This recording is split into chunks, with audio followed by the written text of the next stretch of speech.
KSRTC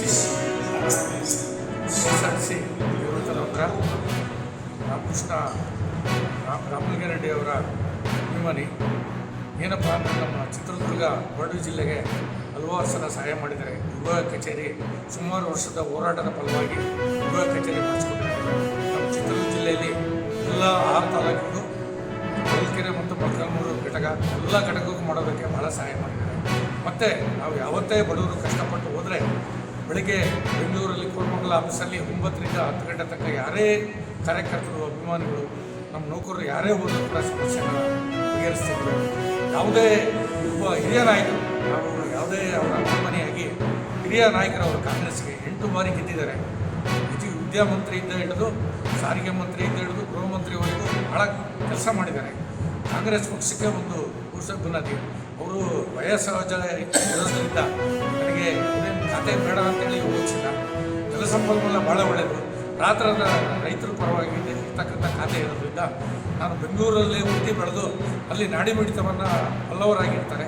ಅದರಿಂದ ನನಗೆ ಕೊಡಿ, ಹಿಂದೆ ನೀವು ಮಾತು ಕೊಟ್ಟಂಗೆ ನನಗೆ ನಗರಾಭಿವೃದ್ಧಿ ಕೊಡಿ ಅಂತ ಕೇಳಿದರೆ ಒಂದು ಯಾರ್ದು ಯೋಚಿಸಿಲ್ಲ. ಅದರಿಂದ ಒಬ್ಬ ಹಿರಿಯ ರಾಜಕಾರಣಿಯಾಗಿ, ಭಾಳ ಪ್ರಬುದ್ಧ ರಾಜಕಾರಣಿ, ಯಾವುದೇ ಒಂದು ಅವರು ಇರ್ತಾರೆ. ನಮ್ಮಲ್ಲೂ ಕೂಡ ನೌಕರರು ಹಲವಾರು ಬೇಡಿಕೆಗಳನ್ನಿಟ್ಟಾಗ ಭಾಳ ಸಮಸ್ಯೆ ಬಂದಿದೆ. ಅದಕ್ಕೂ ಅತಿ ಹೆಚ್ಚು ಚಿತ್ರದುರ್ಗ ಜಿಲ್ಲೆಗೆ ನಮ್ಮ KSRTCಯಲ್ಲಿ ಸಹಾಯ ಮಾಡಿದ್ದಾರೆ.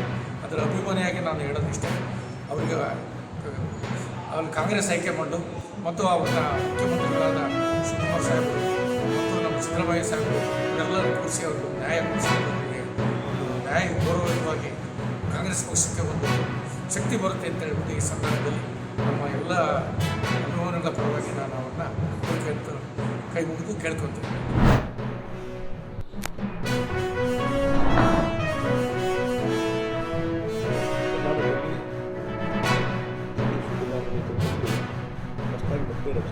ಸರ್ಕಾರ ರಚನೆ ಆಗಿದೆ. ಆದರೆ ಮುಖ್ಯಮಂತ್ರಿ ಬದಲಾವಣೆಯಾಗಿರ್ಬೋದು. ಆದರೆ ಕಾಂಗ್ರೆಸ್ ಪಕ್ಷ ಸರ್ಕಾರ ಇದೆ. ಕಳೆದ 3 ವರ್ಷ ಮತ್ತು ಹಿಂದಿನ 5 ವರ್ಷದ ಸಿದ್ದರಾಮಯ್ಯ ಅವಾಗ ಕರ್ನಾಟಕದ ಪರಿಸ್ಥಿತಿ ಇತ್ತು. ಅದೇ ರೀತಿ ಪರಿಸ್ಥಿತಿ ಇವತ್ತು ಮುಂದುವರೆದಿದೆ. ಹೊಸದಾಗಿ ಮುಖ್ಯಮಂತ್ರಿ ಆಗಿದ್ದಾರೆ ಅಂತ ಹೇಳ್ಬಿಟ್ಟು ಸುಮಾರು ಏನೋ ಭಾಳ ದೊಡ್ಡ ಬದಲಾವಣೆ ಆಗ್ತದೆ ಅಂತೇಳಿ ನಿರೀಕ್ಷೆ ಮಾಡಲಿಕ್ಕೆ ಸಾಧ್ಯವೇ ಇಲ್ಲ.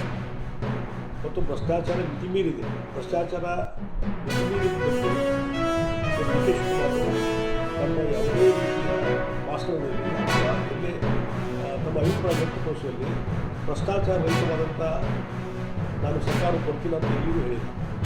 ಮತ್ತೆ ಅದೇ ಕನ್ಸೆಷನ್ನು ಮತ್ತು ಗ್ಯಾರಂಟಿ ಇದರ ಮೇಲೇ ಸರ್ಕಾರ ನಡೆಸಲಿಕ್ಕೆ ಹೊಂದಿದ್ದಾರೆ. ಬಹುಶಃ ನನಗನ್ನಿಸುತ್ತೆ ಇದರಲ್ಲಿ ಅವರು ಬೆಂಗಳೂರು ಆಗ್ತಾರೆ ಅಂತ ಹೇಳಿ ನಾನು ತಿಳ್ಕೊಂಡಿದ್ದೇನೆ. ಮತ್ತು ಈಗ ಬರೀ 14 ಜನ ಸಚಿವರು ಮಾತ್ರ ನೇಮಕ ಆಗಿದ್ದಾರೆ. ಇನ್ನು ಉಳಿದವ್ರ ಬಗ್ಗೆ ಯಾವಾಗ ನೇಮಕ ಆಗ್ತಾರೆ ಏನು ಗೊತ್ತಿಲ್ಲ. ಅಲ್ಲಿವರೆಗೂ ಈ ಗೊಂದಲ ಕಂಟಿನ್ಯೂ ಇರ್ತದೆ. ಆ ಹಿನ್ನೆಲೆಯಲ್ಲಿ ಇವತ್ತು ಹೊಸ ಸರ್ಕಾರ ಬಂದಿದೆ, ಅವರಿಗೆ ಅಭಿನಂದನೆ ಸಲ್ಲಿಸ್ತೀವಿ. ಆದರೆ ಒಳ್ಳೆಯ ಆಡಳಿತ ಕೊಡಿ ಅಂತ ಹೇಳ್ತೀವಿ. ಆದರೆ ಎಷ್ಟೇ ಮಟ್ಟಿಗೆ ಅವರು ಒಳ್ಳೆಯ ಆಡಳಿತ ಕೊಡ್ತಾರೋ ನಮಗೆ ಇವತ್ತು ಕ್ವಶನ್ ಮಾಡ್ತೀವಿ ಅಂತ ಈ ಸಂದರ್ಭದಲ್ಲಿ ಹೇಳ್ತೀನಿ.